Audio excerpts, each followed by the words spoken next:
I'm just at headquarters, 1:10. I'm just going to share a few random thoughts. That's when I do my thinking late at night. It's when I'm more alive, right? Anyway, I'm just thinking about the general election. And I've been trying to keep up with it the best I can. Trying to understand it the best I can, because I don't really know much about this type of thing. I'm not really, and I don't know it in depth. But I'm going to talk about the number 13 as well. Right, but don't let that make you turn it off, right? Right, just listen to it, because I think you'll find it interesting. Right, I'm just trying to get a feel, of this election.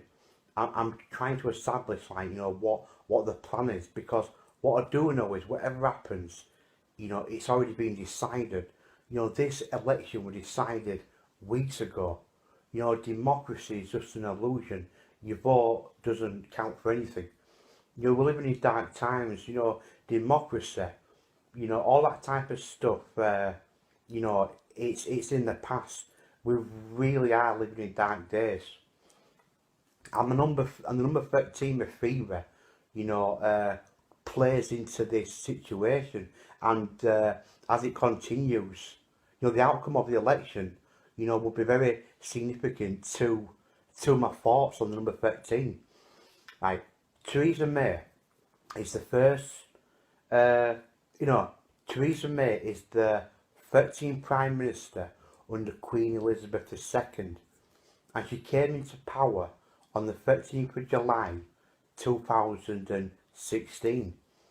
And just by coincidence, but I don't think it's a coincidence. I don't believe in any coincidence. I don't think coincidence happens in life.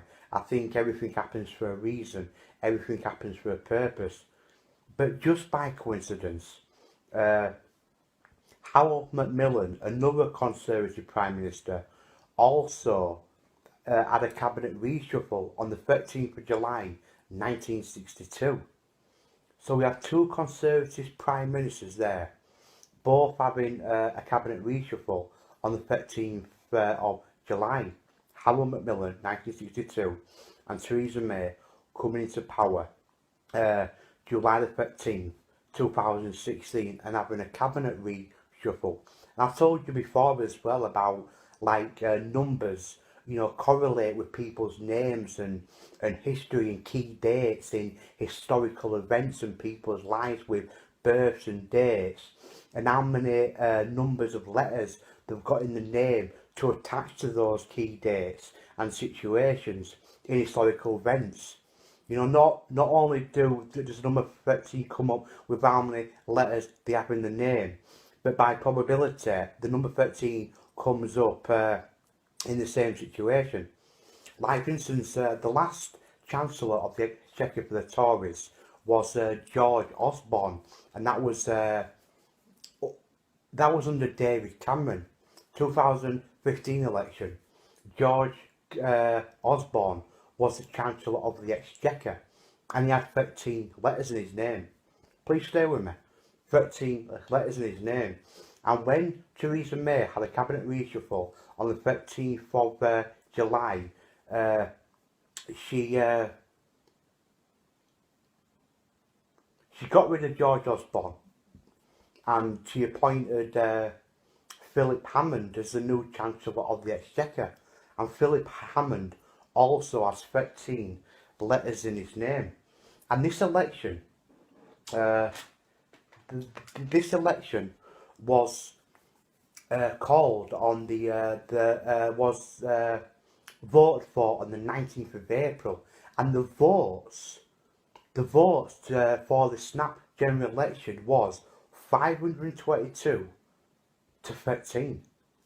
So we had the 13 at a significant moment for this general election. The votes were 522. I said it right, 522. No's to the left, 13. So we have it again coming up. But what's more incredible as well, I find interesting, and you've got to read my theory if you're interested, because these are just a couple of, random thoughts, really. There's no kind of background history. Unless you read the theory, this probably sounds like bloody gobbledygook, right? But what's interesting for me as well is Margaret Thatcher was born on the 13th of October. She was born on the 13th of October, 1925.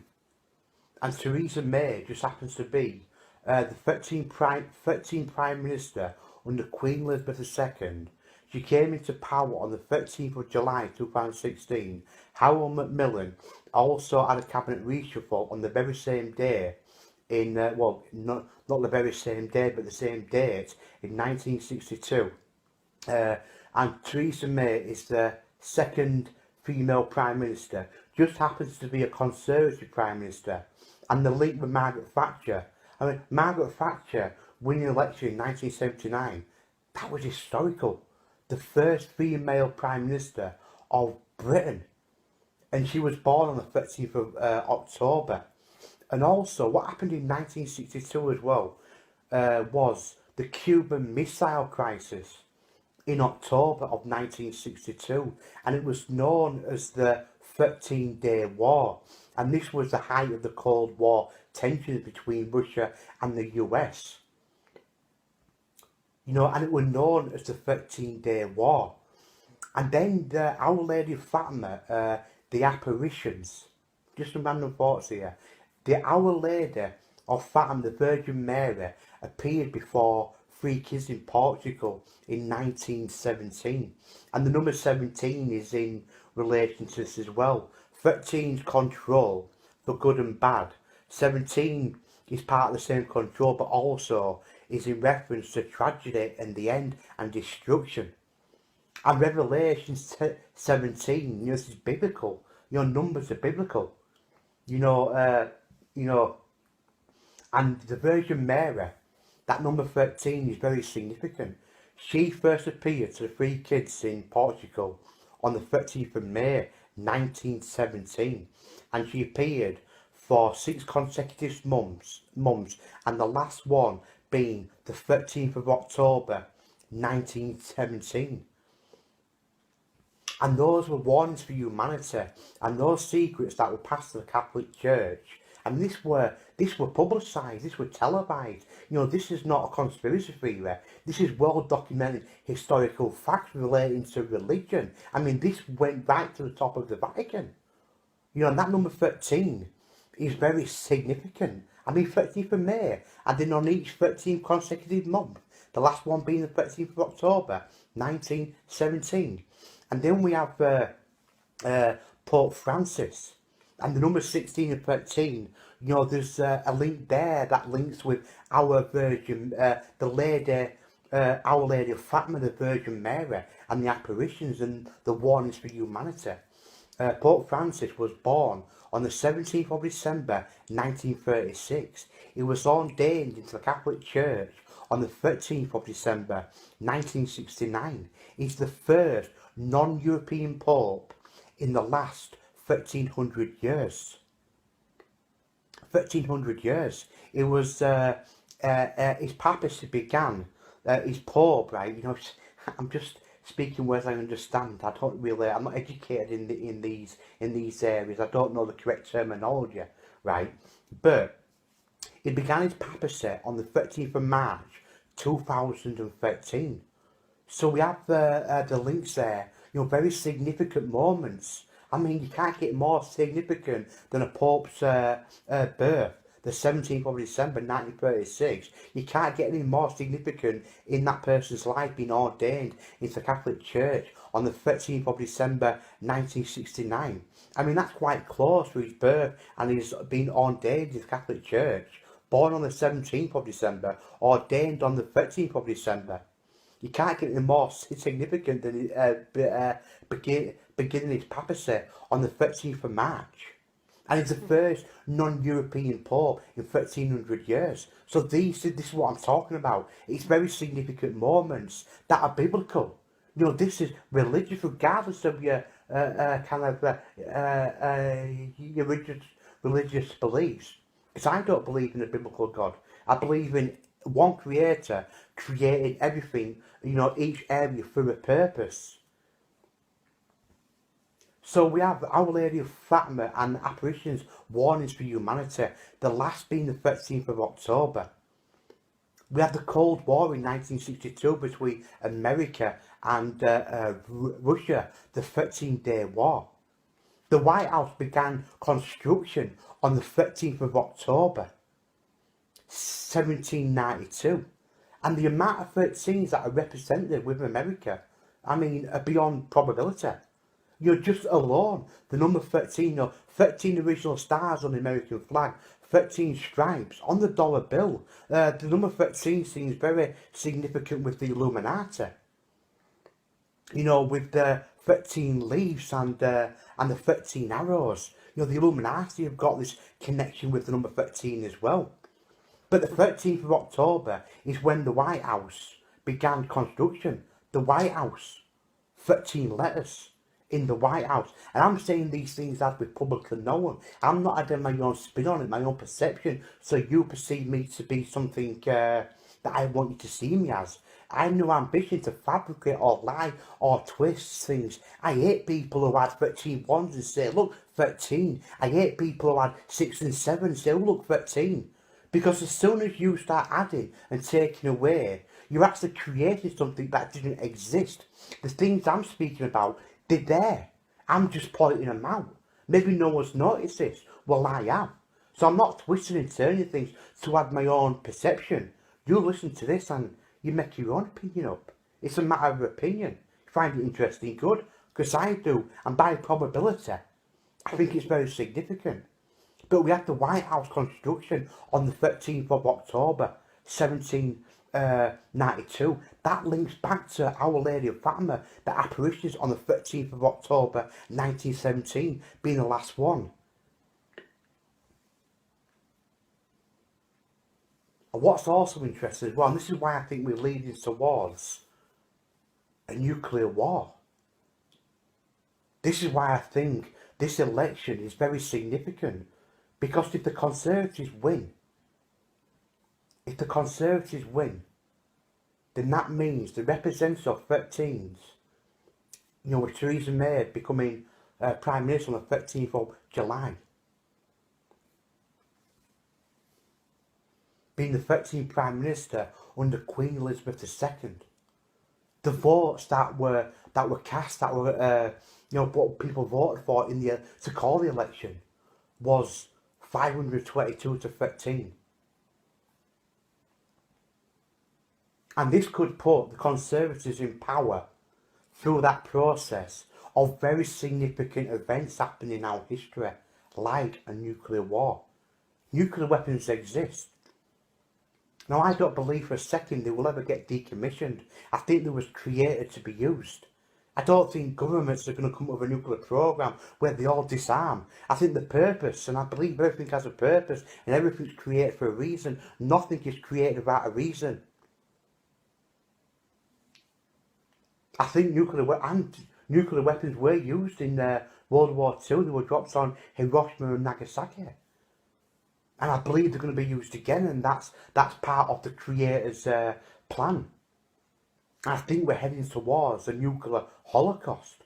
The Bible talks about, you know, nation will rise against nation. The Bible talks about the end times and destruction. And again, I'm not a believer in the Bible, the biblical God, but I'm a believer in we're playing out biblical scripture within life. And there is some kind of, you know, kind of like, you know, direction, like things that happen in life, you know, you could pick out the Bible. But anyway, the White House constructed on the 13th of October. The apparitions of Our Lady of Fatima, the last one being the 13th of October. Margaret Thatcher being born on the 13th of October. Then Theresa May being the 13th Prime Minister under Queen Elizabeth II. Coming into power on the 13th of July 2016. And Harold Macmillan having a cabinet reshuffle on the same date in 1962, 13th of July. And in October as well, the 13-day Cuban Missile Crisis. I think by probability, I think this is something that's trying to tell us something. Now, I'm not saying a nuclear holocaust is going to happen. but they've been used before.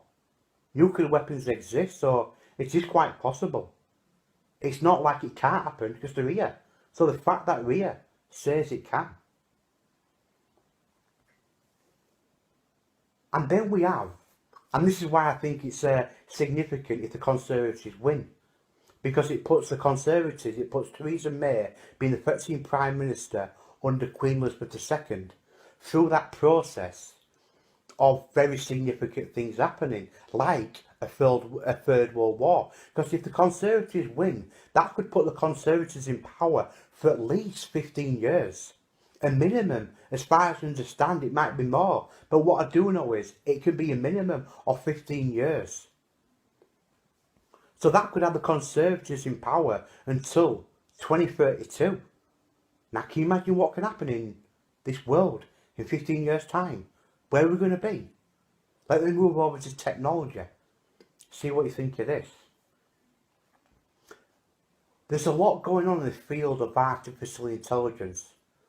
There's a lot of progression in that field, robots. Automation's already, it has been since the 70s in manufacturing factories. It's been slowly decreasing people's jobs. Every day with the phone is artificial intelligence. When you phone a bank, you speak to an automated service. So artificial intelligence is here in some form. But I'm talking about AI. I'm talking about, artificial intelligence in the sense of human way of thinking, human level intelligence. And there's a hell of a lot going on in that field. AI is here. There's been films made depicting AI rising up, like iRobot and Terminator Rise of the Machines, A Space-Time Odyssey, depicting that AI is gonna, exterminate us all and have its own motives and will be surplus to requirements and they're gonna destroy us and it's the end of humanity. People like Elon Musk and Stephen Hawking and many others in the field are expressing concerns, but we know about Stephen Hawking and Elon Musk. They're publicly, more famous, aren't they? So we do hear those type of people. They're expressing the concerns, the dangers for humanity, and there's this kind of thought of it could be the last invention that humans ever make. It might be the last invention humans ever make because they might actually destroy us, so we won't get a chance to make any more. So there is that thought of AI out there that it could be our demise. And what I find interesting is iRobot, the opening sequence to that film, iRobot, with Will Smith. The opening sequence is Stevie Wonder's Superstition. And listen, read the lyrics if you're interested in this, and you find it interesting, read the lyrics of Stevie Wonder's Superstition. There is a reference to 13 in there. And it just happens to be in iRobot. But let me get to my point of why it's interesting and why I think it's significant. Stevie Wonder was born on the 13th of May, 1950. Now you could say that was the start of the digital age, the start of the computers, 1950. And Stevie Wonder just happened to be born on the 13th of May.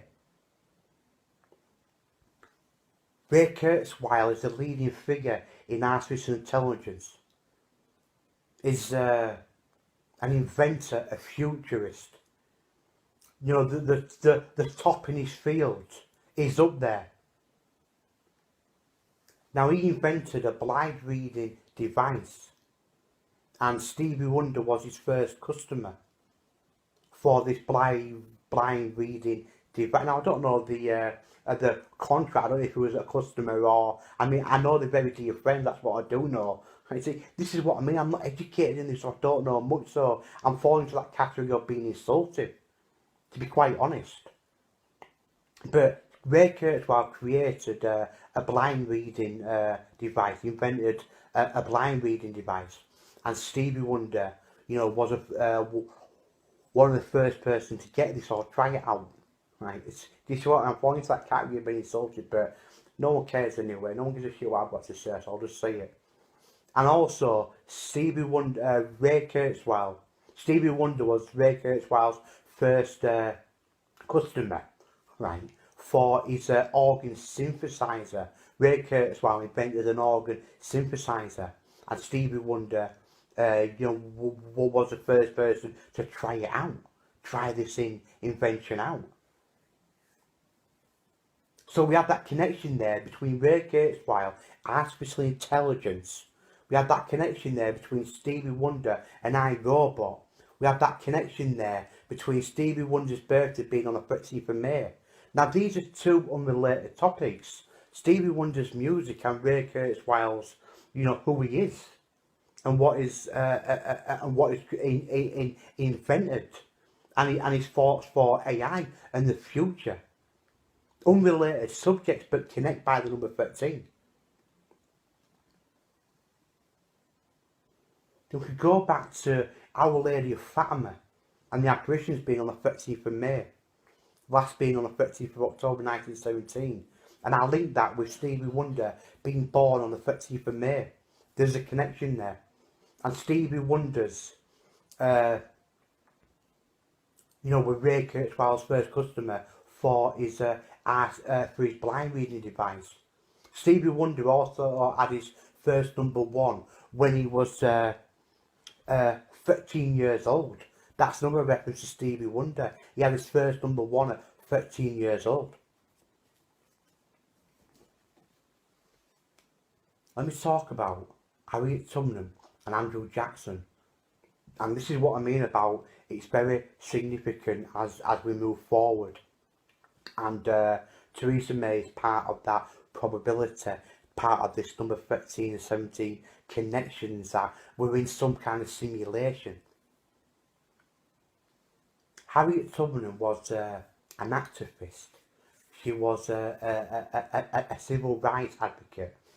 She was she freed hundreds of black slaves from the South in the Civil War of 1862. 1862. She freed loads of black slaves from the South. Very synonymous with the civil rights movement. Very synonymous with the suffragettes, the women's right to vote. She was an ambassador for these things. She was a woman of peace, of unity, of justice, equal rights. Andrew Jackson was the 7th American president, known as the People's President. And he fought against corruption. He was trying to clamp down on the banks. He was trying to, give people, put the money in the hands of the people. He had a lot to do with, fighting corruption. Now, Harriet Tubman has 13 letters in her name. Andrew Jackson also has 13 letters in his name. And in the Revolutionary War of 1776, the disputes over the 13 original British colonies, that was the dispute of that's what began the Revolutionary War, the Boston Tea Party. King George V, I believe, up taxes. The Americans were having none of it. That's how it began, and that began in the 13 original British colonies. And Andrew Jackson was a courier in that war. His family supported the North American Army, and he was a courier. And at 13 years old, he was captured by the British and kind of got roughed up a little bit. He was 13 years old. So we have Andrew Jackson, very significant in the Revolutionary War, in the 13 original colonies. We also have Harriet Tubman, also very significant with civil rights. And this attaches to Abraham Lincoln's 13th Amendment. Abraham Lincoln's 13th Amendment to abolish black slavery. In the 13 British original colonies, that were the dispute to abolish black slavery. I'm getting my history wrong, I apologise. I'm getting my history wrong, but no one cares what I've got to say, so I'll just say I don't mind sounding stupid to no one listening. So we have those links there with the number 13 with Harriet Tubman and Andrew Jackson, both having 13 letters in the name and both synonymous with America, you know, equal rights, civil rights, you know, justice, corruption. In 2020, Harriet Tubman is going to be honoured with a face on the $20 bill. At this moment in time, the $20 bill is Andrew Jackson on the front side, the White House on the reverse side, as it stands now. But in 2020, the White House is being taken off the back, and Andrew Jackson will be put on the reverse, and Harriet Tubman will be put on the front. When I first read this article, that they were going to honour Harriet Tubman with a face on the $20 bill, I got angry at me. I thought, what an insult. I did. I thought, that's disgusting. Harriet Tubman, I know, you know, she would